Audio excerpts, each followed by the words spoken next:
नमस्ते फ्रेंड्स। स्वागत है आप सबों का परफेक्ट पुस्तक में। उम्मीद करता हूँ आप लोग काफ़ी अच्छे होंगे। आज जो डिस्कस करेंगे सेट नंबर 58 होने वाला है। 57 सेट्स ऑलरेडी हो चुके हैं हमारे।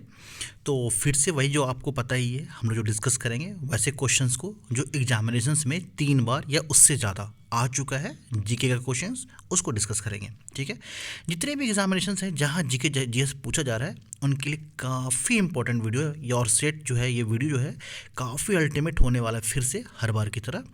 और आप लोगों के प्यार की फिर से ज़रूरत है, आप लोग देख लीजिएगा, वीडियो के अंत तक बने रहिएगा। अल्टीमेट क्वेश्चंस लेके आ रहा हूँ फिर से। और ये सेट नंबर 57 हमने क्या बताया, और कोई सेट अगर मिस हो गया है तो कोई बात नहीं, प्ले लिस्ट का लिंक डिस्क्रिप्शन में दिया गया है, आप जाइए और वहाँ सारे सेट को देख सकते हैं। वीडियो अच्छा लगेगा तो लास्ट में कमेंट ज़रूर कीजिए कैसा लगा, और अपना फीडबैक ज़रूर दीजिएगा। चलिए क्वेश्चन नंबर 1 पर आते हैं। पहला क्वेश्चन क्या है वो देखिए, पीपल्स डेली समाचार पत्र किस देश से प्रकाशित होता है? कौन सा समाचार पत्र है? People's Daily. ये क्वेश्चन बहुत इंपॉर्टेंट है और एग्जाम में कई बार देखा गया है।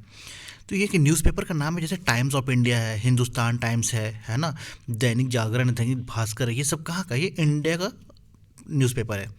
तो ऐसे पूछ रहे हैं, ये जो पीपल्स डेली है ये समाचार पत्र किस देश से प्रकाशित होता है? ऑप्शन देखते हैं क्या क्या है। नॉर्वे है, इंग्लैंड है, अमेरिका है और चीन है। तो ये जो पीपल्स डेली है ना, यह है बीजिंग से प्रकाशित होता है। बीजिंग आप जानते हैं कहाँ पर है? तो बीजिंग है चाइना में। डी इसका राइट आंसर हो गया। कहाँ से होता है? ये चीन से प्रकाशित होता है। ये बहुत इंपॉर्टेंट क्वेश्चन था। चलिए क्वेश्चन नंबर 2 पर आते हैं। अभी कुछ वीडियोस में हमारे कुछ जो फ्रेंड्स हैं वो कमेंट कर रहे हैं कि वॉइस की थोड़ी प्रॉब्लम आ रही है। मैं जानता हूँ वॉइस की प्रॉब्लम आ रही है, तो बस थोड़ा, जैसे आप लोग इतना दूर तो सपोर्ट किया है, थोड़ा सा कीजिएगा। मैं कोशिश करता हूँ, बहुत ही जल्द एक अच्छा माइक ले लूँगा मैं। ठीक है, तो थोड़ी सी है, मैं ले लूँगा बहुत जल्द, ताकि आप लोगों को वॉइस भी अच्छा दे सकूँ। अगर मैं क्वेश्चन अच्छा दे रहा हूँ, कंटेंट अच्छा दे रहा हूँ, तो वॉइस भी ज़रूर अच्छा दूंगा। आप लोगों का साथ बस ऐसे ही मिलते रहे, है ना। मुझे बहुत खुशी मिलती है जब आप लोग कमेंट करते हो और वीडियो को लाइक करते हो, तो मुझे दिल से खुशी मिलती है, और उन लोगों के लिए मैनी थैंक्स। चलिए अगला क्वेश्चन पे आते हैं। सर्व शिक्षा अभियान की शुरुआत कब हुई थी? क्या था सर्व शिक्षा अभियान, ये जान लीजिए पहले। इसको दूसरे फॉर्मेट बोलते हैं BRC। BRC, BRC मतलब क्या है? Block resource centre. होता क्या है, जो आप जिला के अंदर ब्लॉक होता है ना, उसके अंदर कुछ गांव आते हैं, पंचायत आते हैं। हर ब्लॉक के अंदर, से एक डिस्ट्रिक्ट है उसके अंदर 4 ब्लॉक है मान लो, इसके अंदर कुछ गांव और मतलब पंचायत आएंगे, इसके अंदर कुछ आएंगे, इसके अंदर जो पंचायत इसके अंदर आएगा वो इसके अंदर नहीं आता। यही तो होता है ना ब्लॉक। तो हुआ क्या था, ये बात 2001 से 2002 के बीच की, जब सर्व शिक्षा अभियान की शुरुआत होती है। 86वां संशोधन हुआ था संविधान का 2002 में। समझिएगा इस चीज़ को। हम हमेशा बोलते हैं, जब भी आप मेरा वीडियो देखा कीजिए ना, कॉपी पेन जरूर साथ में रखिए, क्योंकि जो क्वेश्चंस होते हैं वो तो इम्पोर्टेंट होते हैं, क्योंकि एग्जाम में 3 बार इससे ज़्यादा आ चुके हैं, तो आगे भी आएगा, पक्का आएगा। ठीक है, लेकिन उसके साथ साथ हम ऐसे पॉइंट्स और बता देते हैं जो एग्ज़ाम में टकरा चुके हैं, और बहुत ज़्यादा चांस है आगे फिर मिलेगा आपको। तो स्ट्रेट फॉरवर्ड क्वेश्चन रट्टा मारने से नहीं होगा, आपको थोड़ा सा आउट ऑफ बॉक्स तो पढ़ना पड़ेगा, है ना, तभी सक्सेस मिलती है। तो सर्व शिक्षा अभियान की बात कर रहे थे हम लोग, तो हमने क्या बोला, BRC की बात की यहाँ पे, जो कि ब्लॉक रिसोर्स सेंटर। तो ब्लॉक के अंदर जो भी पंचायत है जहाँ पे, उसमें क्या करना था कि जो 6 साल से 14 साल के बच्चे होंगे उनके अनिवार्य शिक्षा की बात की गई यहाँ पर। ठीक है, तो यही है सर्व शिक्षा अभियान, जिसकी शुरुआत अटल बिहारी वाजपेयी जी ने की थी, जो हमारे देश के प्रधानमंत्री रहा करते थे किसी समय में। तो उसी समय ये 2001 में स्टार्ट हुआ सर्व शिक्षा अभियान। तो समझ में आ गया कि इस शुरुआत कैसे हुआ। संविधान का 86वां संशोधन इसमें इन्वॉल्व हुआ है पूरा इम्प्लीमेंट करने के लिए। और इसके तहत क्या था कि गांव में जो 6 साल से 14 साल के बच्चे होते हैं उनके लिए अनिवार्य शिक्षा की बात की गई है। समझ में आ गया। ये तो ये रूरल लेवल पे सारा काम हुआ इसके ऊपर। चलिए क्वेश्चन नंबर 3 पर आते हैं। विश्व जनसंख्या दिवस कब मनाया जाता है? वर्ल्ड पॉपुलेशन डे क्यों मनाते हैं विश्व जनसंख्या दिवस? देखो, विश्व की जनसंख्या काफ़ी तेज़ी से बढ़ रही है ना, और इससे काफ़ी चैलेंजेस आ रहे हैं, चाहे सुनामी आ जा रहा है, ओजोन लेयर डिस्टर्ब हो रहा है, बहुत सारे प्रॉब्लम्स हैं जनसंख्या बढ़ने से। कोई फ़ायदा तो नहीं है, नुकसान ही नुकसान है। तो इसी चीज़ को लेके एक मुहिम है, एक जागरूकता है कि नहीं भाई, हमें ना पॉपुलेशन पे कंट्रोल करना चाहिए। इसलिए वर्ल्ड पॉपुलेशन डे बनाने की बात की गई और ये कब मनाया जाता है? ऑप्शन क्या क्या देखते हैं। 13 जून है, 11 जुलाई है, 14 मई है और 12 जून है। तो जो वर्ल्ड पॉपुलेशन डे है वो 11 जुलाई को मनाते हैं। तो ये है ऑप्शन नंबर बी, इसका राइट आंसर हो गया। क्लियर हो गया। चलिए अगले क्वेश्चन पे आते हैं। देखो हम लोग जो वीडियो लाते हैं ना, वीडियो 3 दिन लाते हैं हम लोग। आपको तो पता हो गया होगा, आपने अगर पहला वीडियो मेरा कभी भी देखा हो तो मंडे है, वेडनेसडे है यानी बुधवार और फ्राइडे, सोमवार बुधवार और शुक्रवार, 3 दिन वीडियो आता है। वीडियो का टाइमिंग है रात के 8:30 बजे, ठीक है। और इसमें हम लोग क्या पता है, वैसे क्वेश्चन को कवर करते हैं जो एग्जामिनेशन में 3 बार या 3 बार से ज़्यादा आ गए। 2 बार पूछेगा उस क्वेश्चन को हम टच ही नहीं करते, है ना। तो जब 3 बार पूछा गया या उससे ज़्यादा पूछा गया तो आगे आने के चांसेस बहुत, आपको मैं बता चुका हूँ कि कई बार ऐसे क्वेश्चंस हैं जिसको मैंने 10-10 बार देखा हुआ है ना। तो आपकी स्मार्ट स्टडी होती है। तो हम लोग बहुत ही अल्टीमेट क्वेश्चंस लेके आते हैं। अगर ऐसे वीडियोस और चाहिए आपको तो आप बता देना, ऐसे ही आते रहेंगे। और आप लोग का, अब मुझे लगता है आप लोग को चाहिए क्योंकि वीडियोस पर लाइक आ रहे हैं, कमेंट आ रहे हैं, तो मुझे लग रहा है आप लोग को अच्छा लग रहा है। तो मेरी पूरी कोशिश रहेगी ये वीडियो आते रहे। चैनल पे नए हो तो सब्सक्राइब ज़रूर कर लेना, ठीक है। चलो क्वेश्चन पे आते हैं। क्या है, नारंग कप किस खेल से संबंधित है? क्या बात करें, नारंग कप किस खेल से संबंधित है? ऑप्शन देखते हैं क्या क्या है। फुटबॉल है, खो खो है, बैडमिंटन और क्रिकेट है। तो नारंग खेल कप जो है ना वो बैडमिंटन से संबंधित है। किससे संबंधित है? बैडमिंटन से संबंधित है नारंग कप। अगले क्वेश्चन पे आते हैं, देखते हैं क्या कहता है। हिंडनबर्ग रेखा किन देशों की अंतर्राष्ट्रीय सीमाएं हैं? समझिए क्या कर रहा है। जैसे भारत पाकिस्तान के बीच रेड क्लिफ रेखा है ना। तो उसी तरह से कह रहा है कि हिंडनबर्ग रेखा जो है वो किन राष्ट्रीय देशों की जो है सीमाएं हैं। जर्मनी फ्रांस नहीं है, जर्मनी और पोलैंड का है ये, ठीक है। एक क्वेश्चन इसमें और इम्पॉर्टेंट है, ये है यूएसए एवं कनाडा। तो यूएसए और कनाडा के बीच कौन सा रेखा पड़ता है? ये क्वेश्चन आ चुका है एग्जाम में, तो आप इसका जवाब दीजिएगा 49 49वीं समांतर रेखा। ये क्वेश्चन आ चुका है, ये मेरे ख्याल से 2016 2008-9 में शायद आया था। ये एनडीए एग्ज़ाम में भी एक बार आया था, मेरे को वहाँ भी मिला ये क्वेश्चन, है ना। तो 49 समांतर रेखा जो है ये यूएसए और कनाडा के बीच पड़ता है। ये क्वेश्चन भी इंपॉर्टेंट है। तो हिंडनबर्ग रेखा किन दो देशों के बीच है? तो जर्मनी और पोलैंड, और यूएसए और कनाडा के बीच है 49 समांतर रेखा। ये बहुत इंपॉर्टेंट क्वेश्चन था। चलो अगले क्वेश्चन पे आते हैं। टाइलिन एंजाइम किसमें पाया जाता है? टाइलिन ये एक एंजाइम का नाम है। करे किसमें पाया जाता है टाइलिन एंजाइम? इसका दूसरा नाम पता है क्या है? इसका दूसरा नाम है पत्यालिन। पत्यालिन थोड़ा अजीब सा नाम है बट लिख लीजिएगा, पत्यालिन एंजाइम।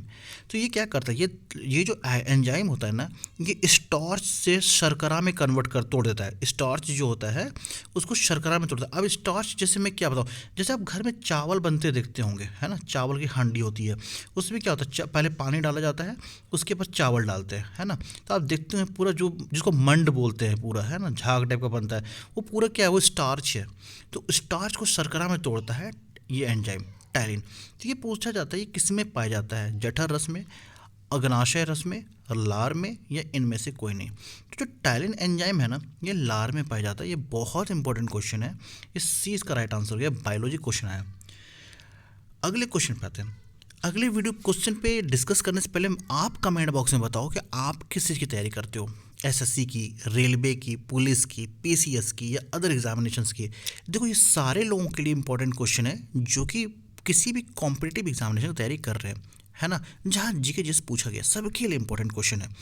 तो आप क्या क्या तैयारी कर रहे हो आप कमेंट बॉक्स में ज़रूर बताना। और मेरा पढ़ाने का तरीका आपको कैसा लगा ये ज़रूर बताइएगा। अच्छा लगेगा तो गुड बताइएगा, बहुत अच्छा लगेगा तो वेरी गुड या नाइस लिखिएगा, और कोई कमी है तो पुअर ज़रूर लिखिएगा। और बताइए क्या कमी थी, तो मैं ज़रूर कोशिश करूँगा उस पर वर्कआउट करने का। मैं जानता हूँ थोड़ा आवाज़ का प्रॉब्लम हो रहा है, बट देखता हूँ कुछ करता हूँ मैं उसके लिए बहुत जल्द, ठीक है। और वीडियो अच्छा लगेगा तो प्लीज़ लाइक कीजिएगा ज़रूर से। आपका एक लाइक मुझे बहुत खुशी मिलती है जब आप लोगों को लाइक मिलता है तो। चलिए क्वेश्चन पे आते हैं। सस्ते आभूषण बनाने में काम आता है, सस्ता आभूषण बनाने में काम आता है। डेल्टा मेटल है, पीतल है, रोज़ मेटल है, डच मेटल है। तो कह रहे सस्ता आभूषण बनाने में इनमें से कौन सा काम आता है? तो ये जो डच मेटल आप देख रहे हैं ना, ये एक्चुअली में क्या, ये तांबा का बना, पूरा तांबा ही है।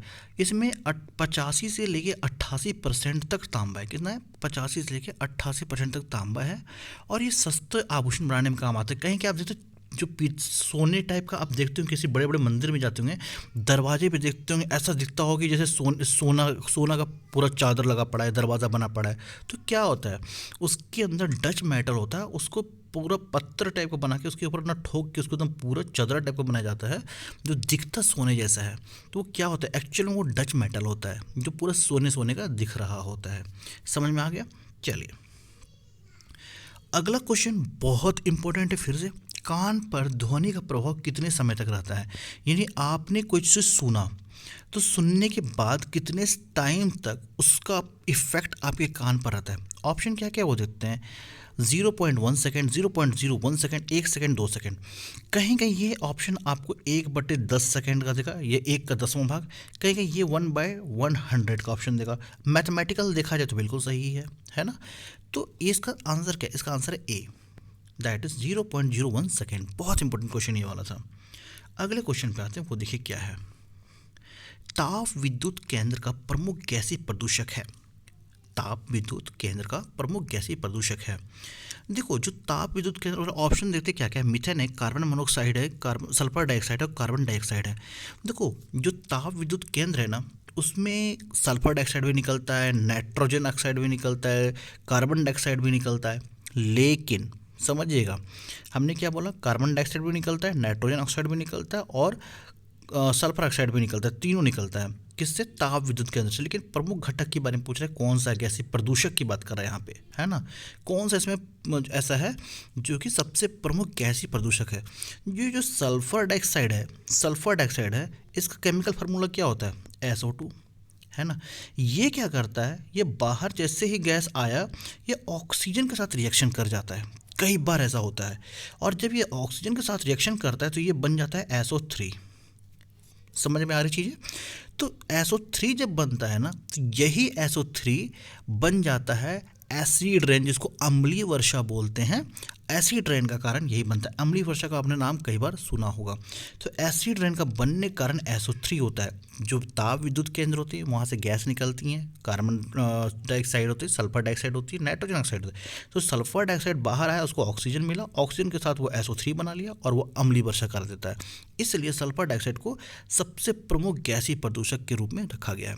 क्लियर हो गया वो कॉन्सेप्ट, है ना? चलो, टिहरी जल विद्युत कॉम्प्लेक्स किस नदी पर स्थित है? बहुत इंपॉर्टेंट क्वेश्चन है। टिहरी, तो ये एक जल विद्युत परियोजना है जहाँ पर 1000 मेगावाट तक बिजली उत्पन्न किया जाता है, और ये भागीरथी नदी पर है और उत्तराखंड में।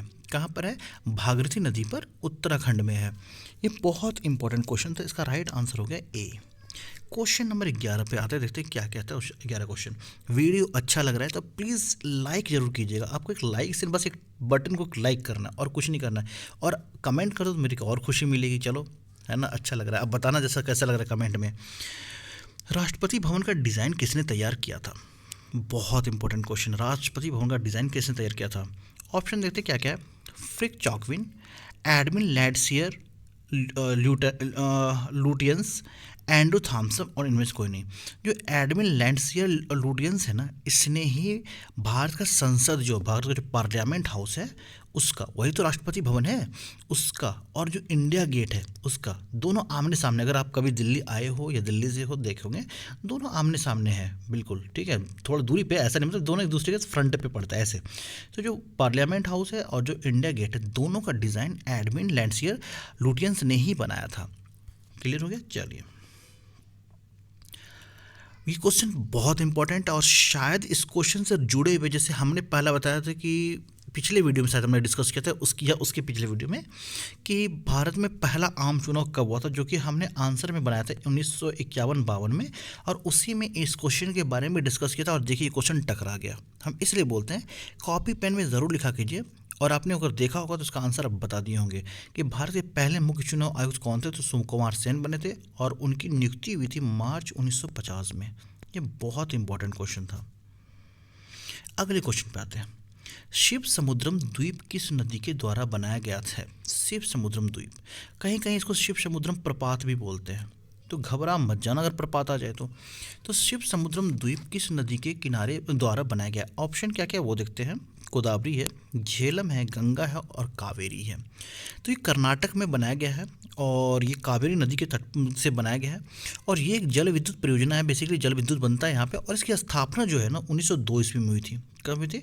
1902 ईस्वी में थी। ये क्वेश्चन आ चुका है कि भारत एशिया का सबसे पहला जल विद्युत परियोजना कौन सा है? तो शिव समुद्रम जल परियोजना है जो कर्नाटक में कावेरी नदी पर पड़ता है और इसकी स्थापना 1902 ईस्वी में हुई थी। ये बहुत इंपॉर्टेंट क्वेश्चन था। शुद्धि आंदोलन के प्रवर्तक कौन थे?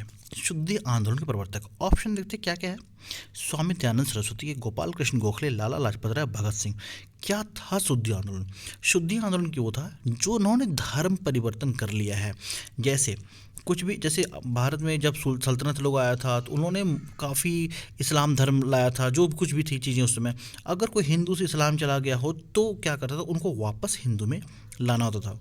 ठीक है, यह सनातन उनको बनाया जाता था कि चलो आप सनातनी हो, आप वापस सनातन में आओ, यही था। और उनकी शुद्धिकरण किया था, ये था शुद्धिकरण। तो इसका जो इसके बाद तो इसका जो स्टार्ट किया ये स्वामी दयानंद सरस्वती ने स्टार्ट किया था। और जब देखा काफ़ी लोग इस मुहिम में शामिल हुए तो इसके लिए एक अलग से समाज बनाया गया जिसका भारतीय शुद्धि समाज नाम रखा गया। क्या नाम रखा गया था? भारतीय शुद्धि समाज, जिसकी स्थापना 11 फरवरी 1923 ईस्वी को हुई थी और इसका स्थापना किया था स्वामी श्रद्धानंद द्वारा किया गया था। ठीक है, कौन था? स्वामी श्रद्धानंद दास ऐसे बोलते थे उनको। ठीक है, लेकिन स्वामी श्रद्धानंद द्वारा किया गया था, जो कि भारतीय शुद्धि समाज की स्थापना। ये क्वेश्चन आ चुका है पीसीएस में कि भारतीय शुद्धि समाज की स्थापना कब हुई थी। तो आपको समझ में आ गया शुद्धि आंदोलन क्या था और शुद्धि समाज की स्थापना कैसे हुई। चलो अगले क्वेश्चन पे आते हैं। मोती मस्जिद का निर्माण किस शहर में किया गया था? दिल्ली, जयपुर, आगरा, इनमें से कोई नहीं। देखो, मोती मस्जिद का निर्माण दो जगह हुआ है। एक लाहौर में हुआ जो अब पाकिस्तान का हिस्सा है और एक आगरा में हुआ है। तो ये आगरा वाला इसका आंसर सही होगा। चलो अगले क्वेश्चन में आते हैं। स्वामी दयानंद सरस्वती का मूल नाम क्या था? कहीं कहीं क्वेश्चन ये भी आता है कि स्वामी दयानंद सरस्वती का बचपन का नाम क्या था? तो उनका नाम था मूल शंकर। ये इसका राइट आंसर हो गया। वीडियो अच्छा लग रहा है प्लीज़ लाइक ज़रूर कीजिएगा आप लोग, और अगर दोस्तों से शेयर करते हैं तो बहुत अच्छी बात है, प्लीज़ शेयर किया कीजिए। मेरी आप लोग से रिक्वेस्ट है, अगर आपको लगता है कि मैं अच्छे कंटेंट ला रहा हूँ, अच्छे से पढ़ा रहा हूँ और मेरे वीडियोस अच्छे लग रहे हैं, इधर उधर की बातें कम हैं, तो प्लीज़ थोड़ा सा आप लोग सपोर्ट कीजिए, थोड़ा रीच बढ़ाइए इसका, थोड़ा दोस्तों तक पहुँचाइए इसको, है ना। मुझे काफ़ी खुशी मिलेगी ऐसे कंटेंट और लाते रहिए। कंटेंट तो मैं लाते ही रहूँगा वैसे, बट चलिए अगले क्वेश्चन पे आते हैं। हमारे आकाश गंगा की आकृति कैसी है? ये 9th या 10th में हम लोग पढ़ा करते थे। देखिए क्वेश्चन तो वही उठा उठा के लाता है, बट हाँ हम लोग उसमें ध्यान से नहीं पढ़ते हैं, बाद में रट्टा मारते हैं, यही होता है। तो हमारे आकाश गंगा की आकृति कैसी है? आयताकार है, गोलाकार है, लंबवत है, सर्पिल है। तो सर्पिल है हमारे आकाश गंगा की आकृति। डी इसका सही आंसर हो जाता है। मानव में गुर्दे का रोग किस प्रदूषण से होता है? बहुत इंपॉर्टेंट क्वेश्चन है, कई बार आ गया है। इताई रोग, ब्लड प्रेशर, ये सब जो बढ़ता है सबका कारण है कैडमियम प्रदूषण बेसिकली। तो मानव में गुर्दे का रोग, गुर्दा क्या है? किडनी बोलते हैं। किडनी क्यों? क्योंकि ये पानी के प्रदूषण से जुड़ा है और पानी जब आप पीते हैं दूषित, तो वो कहाँ फंक्शन करता है? वो प्रोसेस होता है किडनी में जाके, है ना। इसलिए किडनी को रोग को किडनी काफ़ी प्रभावित करता है। चलिए क्वेश्चन नंबर 19 पर आते हैं। मानव में मेरुदंड की संख्या कितनी होती है? क्वेश्चन में आया मेरुदंड की संख्या। देखिए मेरुदंड क्या है? जो आपका बैक है, जो पीठ है जिसको बोलते हैं, उसमें क्या रीढ़ होता है, उसकी संख्या कितनी होती है? यही तो आपको पूरा बॉडी को स्ट्रक्चर सीधा रखता है। इसकी संख्या होती है 33। सी इसका राइट आंसर हो गया। अगले क्वेश्चन पे आते हैं, क्वेश्चन नंबर 20। चैत्य मंडप किस धर्म से संबंधित है? चैत्य मंडप जैन, बुद्ध, हिंदू, इस्लाम। बुद्ध से संबंधित, बौद्ध धर्म से संबंधित है चैत्य मंडप। अगले क्वेश्चन पे आते हैं। चीनी सागर के उष्णकटिबंधीय चक्रवात को क्या कहा जाता है? चीनी सागर के उष्णकटिबंधीय चक्रवात को क्या कहा जाता है? Compass, Gibraltar, Galaxy, typhoon. देखो चक्रवात की बात है, टाइफून देखो तूफान का नाम साहब, कंपास तो पता है कंपास नहीं है ये। जिब्राल्टर जल संधि है एक्चुअली में, ये भी गैलेक्सी तो वह आपका खगोल से संबंधित है। तो टाइफून ही है जो तूफान का नाम है। डी इसका सही आंसर हो गया। कुछ क्वेश्चन में ऐसा भी होता है ना, मैं बताता हूँ, जब एग्जाम में आप थोड़ा सा एक्सपीरियंस हो जाओगे, एग्जाम दे दोगे, कुछ प्रैक्टिस सेट अच्छे बना लोगे, तो जब आपको 4 ऑप्शन दिए जाएंगे ना, तो आप अगर देखो रटंत पढ़े हो तब तो रटते रटते थक जाओगे, बूढ़ापा आ जाएगा। लेकिन एक तरीके से पढ़े हो ना, तो जैसे 4 ऑप्शन दिया है तो आपने इतना जरूर 4 में से 2 ऑप्शन तो काटना जानते हो कि ये भाई ऑप्शन नहीं होगा, ये ऑप्शन भी आंसर में नहीं आएगा। और मेरे कई फ्रेंड लोग ऐसा करते भी होंगे, अगर आप वीडियो देख रहे हो तो आप बताना ऐसा करते हो नहीं करते हो। कई क्वेश्चन में ऑप्शन को क्रॉस किया जाता है, भाई ये तो पहले बाहर निकालो, इसमें से ही कोई एक होगा, है ना। चलो अगला question, Ashutosh museum of Indian art कहाँ स्थित है? Ashutosh museum of Indian art कहाँ स्थित है? दिल्ली है, हैदराबाद, मुंबई, कोलकाता। तो कोलकाता में स्थित है, डी इसका राइट आंसर हो गया। नरेगा की शुरुआत कब हुई थी? नरेगा क्या है? नरेगा बहुत इंपॉर्टेंट क्वेश्चन है। तो national rural employ guarantee act, मतलब राष्ट्रीय ग्रामीण रोजगार गारंटी योजना, इसको हिंदी में बोलते हैं। और इसकी शुरुआत कब हुई थी? इसकी शुरुआत हुई थी 2 फरवरी 2006 को इसकी शुरुआत हुई थी। ऑप्शन में है 6, हाँ है, ए इसका राइट आंसर हो गया। और इसका जो शुरुआत हुआ था, सोनिया गांधी जो कांग्रेस के अध्यक्ष हैं उन्होंने और मनमोहन सिंह ने मिलकर किया था। और इसकी शुरुआत हुई थी आंध्र प्रदेश में, और वहाँ पे एक ज़िला है आपका अनंतपुर, क्या नाम है? अनंतपुर जिला है आंध्र प्रदेश में, वहीं पर इसकी शुरुआत की गई थी। और कब की गई थी? 2 फरवरी 2006 को। तो नरेगा के बारे में ये बहुत इंपॉर्टेंट इन्फॉर्मेशन था। चलो आज के वीडियो को सेकंड लास्ट क्वेश्चन पे आते हैं, इंसुलिन में कौन सी धातु होती है? देखो कई बार ये भी पूछा गया कि इंसुलिन में कौन सी धातु होती है, और कई बार पूछा गया कि इंसुलिन में कौन सा एसिड होता है, अम्ल कौन सा होता है। ये भी क्वेश्चन आ चुका है, आज दोनों जानेंगे।